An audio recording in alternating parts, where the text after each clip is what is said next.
I would now focus on the decisions and deliberations of the Monetary Policy Committee.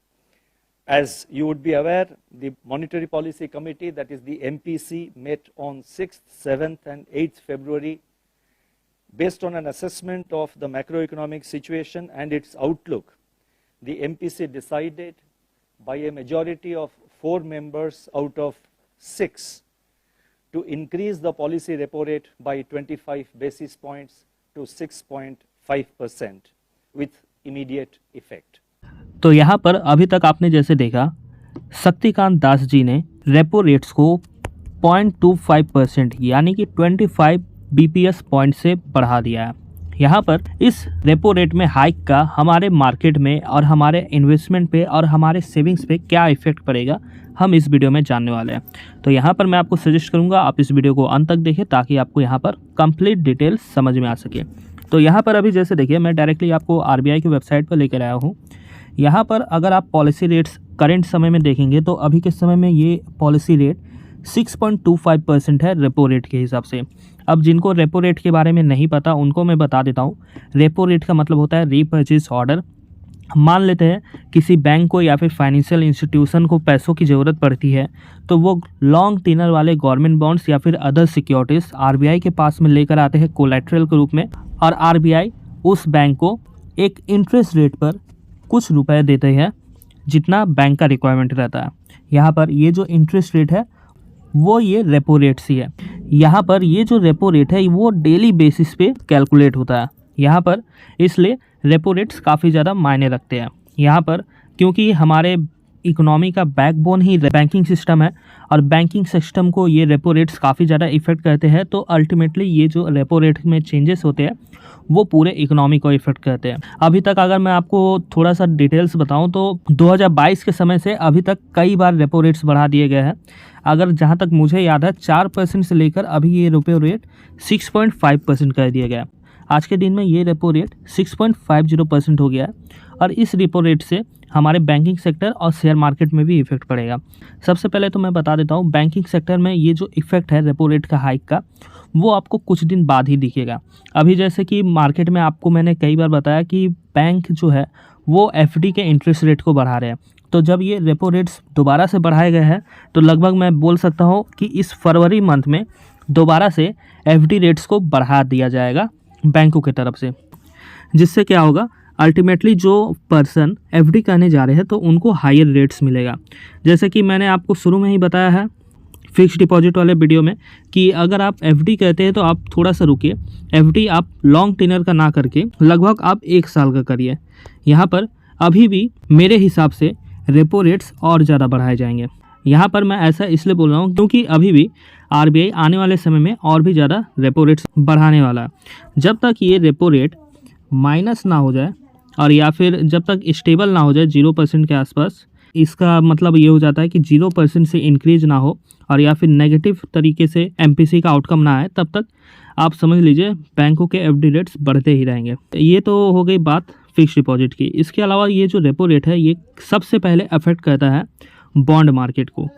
अभी जैसे देखिए यहाँ पर जो मार्केट ट्रेंड हम देखेंगे तो लास्ट डेट के हिसाब से यहाँ पर जो यील्ड है 10 ईयर जीसेक में वो करीब 7.27% है। उसके अलावा 7.31% है। ये मार्केट के हिसाब से 10 ईयर जीसेक का यील्ड दिख रहा है। अब क्योंकि रेपो रेट 0.25% से बढ़ा दिया गया है तो ये जो यील्ड आपको दिख रहा है वो भी थोड़ा सा बढ़ जाएगा। हो सकता है यहाँ पर लगभग 10 बेसिस पॉइंट से लेकर 30 बेसिस पॉइंट तक यहाँ पर यील्ड्स बढ़ेंगे। मैक्सिमम मुझे जहाँ तक लगता है 7.5% तक ये 10 ईयर का जीसेक यील्ड जाएगा। अब 10 ईयर का जीसेक यील्ड जिस हिसाब से मूव करेगा उस हिसाब से जो बैंक का लॉन्ग टेनर का फिक्स डिपॉजिट है वो भी मूव करेगा। अब जैसे देखिए ये रेपो रेट में हाइक हमारे स्टॉक मार्केट को भी इफेक्ट करेगा। यहाँ पर ये जो रेपो रेट का इफेक्ट है ये हमारे शेयर मार्केट में काफ़ी पहले ही आ जाता है, क्योंकि मार्केट में जो बड़े बड़े इन्वेस्टर्स है और बड़ा बड़ा जो पैसा है वो पहले से ही जान कर रखता है कि रेपो रेट्स कैसे बढ़ेंगे। अभी क्योंकि जो रेपो रेट है वो कम स्पीड में बढ़ा है यानी कि 0.25% से, तो इसलिए अभी मार्केट में थोड़ा सा पॉजिटिव रिस्पॉन्स आएगा। जैसे कि चलिए देख लेते हैं एक बार मार्केट में क्या हाल है। यहाँ पर जैसे देखिए आज के दिन में मार्केट पॉजिटिव हो गया। यहाँ पर कुछ समय पहले तक मार्केट नेगेटिव था, लेकिन एमपीसी का आउटकम आने के बाद यहाँ पर मार्केट पॉजिटिव हो गया। यहाँ पर अब कुछ दिन तक मार्केट यहाँ पर पॉजिटिव ही रहेगा। यहाँ पर आपको हमेशा ध्यान में रखना है, जो पैसा है वो हाई रिस्की इन्वेस्टमेंट से हटकर लोअर रिस्की इन्वेस्टमेंट की तरफ जाता है। आप हमेशा ध्यान में रखिए, क्योंकि रेपो रेट सबसे ज़्यादा सेफ माने जाते हैं रुपये के टर्म में, इसलिए यहाँ पर जो पैसा है वो रेपो रेट की तरफ बढ़ेगा। यहाँ पर जैसे ही रेपो रेट्स स्टेबल हो जाएंगे वैसे ही जो शेयर मार्केट है वो काफ़ी ज़्यादा बूम होने लग जाएगा, और रेपो रेट्स जैसे ही डिक्रीज होने शुरू हो जाएंगे तो ये तो और भी ज़्यादा बूम हो जाएगा। तो यहाँ पर अगर अभी आप इन्वेस्ट करने के बारे में सोच रहे हैं तो शेयर मार्केट भी आपको अच्छा रिटर्न दे सकता है, और जो नॉर्मली ओवरनाइट फंड्स है वो आपको काफ़ी अच्छा खासा रिटर्न दे सकते हैं। इसके अलावा टी-बिल्स भी अभी यील्ड आपको ज़्यादा बना के देंगे, तो आप टी-बिल्स में भी इन्वेस्ट कर सकते हैं, चाहे तो म्यूचुअल फंड के थ्रू या फिर डायरेक्टली टी-बिल्स में इन्वेस्ट करके। यहाँ पर अभी भी करीब मैं बोल सकता हूँ लगभग 2 MPC मीटिंग तक ये रेपो रेट्स बढ़ेंगे। उसके बाद यहाँ पर सोचा जाएगा कि रेपो रेट्स को घटाया जाए या फिर ना घटाया जाए। और मान लेते हैं जैसे ही हमें पता चल जाता है कि जो रेपो रेट है वो डिक्रीज होने वाला है, तब अगर आप लॉन्ग टेनर वाले बॉन्ड्स में या फिर मार्केट में इन्वेस्ट करेंगे तो वो आपको काफ़ी अच्छा खासा रिटर्न देगा। ऐसा इसलिए क्योंकि मान लेते हैं आप 10 ईयर जीसेक के बॉन्ड्स में या फिर 10 ईयर जीसेक के म्यूचुअल फंड में इन्वेस्ट करते हैं तो आपका तो हाई एक इंटरेस्ट रेट जनरेट होता ही रहेगा। जैसे कि मान लेते हैं 7% अगर आपका रिटर्न निकलता है 10 ईयर के जीसेक में, तो 7% तो आपका हर साल निकलता ही रहेगा। और आगे चलकर जैसे जैसे इंटरेस्ट रेट घटते जाएंगे रेपो रेट में, वैसे वैसे ये जो बॉन्ड आप खरीद कर रखे हैं उसका प्राइस बढ़ता जाएगा, क्योंकि जो यील्ड है बॉन्ड का उसे इक्वलाइज करने के लिए ये प्राइस बढ़ाया जाएगा। एग्जाम्पल में अगर मैं आपको 10 ईयर जीसेक बॉन्ड फंड का डिटेल्स दिखाऊंगा तब आप बेहतर तरीके से समझेंगे।